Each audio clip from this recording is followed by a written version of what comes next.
আসসালামু আলাইকুম ওয়া রাহমাতুল্লাহি ওয়া বারাকাতুহু।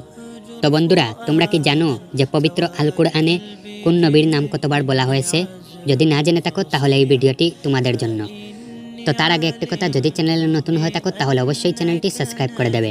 তো বন্ধুরা, পবিত্র আল কুরআনে হযরত আদম আলাইহিস সালামের নাম 25 বার, হযরত মুসা আলাইহিস সালামের নাম 134 বার, হযরত ইব্রাহিম আলাইহিস সালামের নাম 69 বার, হযরত নূহ আলাইহিস সালামের নাম 43 বার, হযরত লূত আলাইহিস সালামের নাম 27 বার, হযরত ইউসুফ আলাইহিস সালামের নাম 27 বার, হযরত ঈসা আলাইহিস সালামের নাম 25 বার, হযরত ইসমাঈল আলাইহিস সালামের নাম 12 বার, হযরত ইসহাক আলাইহিস সালামের নাম 17 বার, হযরত ইয়াকুব আলাইহিস সালামের নাম 16 বার, হযরত সুলাইমান আলাইহিস সালামের নাম 17 বার, হযরত দাউদ আলাইহিস সালামের নাম 16 বার, হযরত ইউনুস আলাইহিস সালামের নাম 4 বার, হযরত জাকারিয়া আলাইহিস সালামের নাম 7 বার, হযরত ইদ্রিস আলাইহিস সালামের নাম 2 বার, হযরত হুদ আলাইহিস সালামের নাম 7 বার, হযরত সালেহ আলাইহিস সালামের নাম 9 বার, হযরত শুআইব আলাইহিস সালামের নাম 11 বার।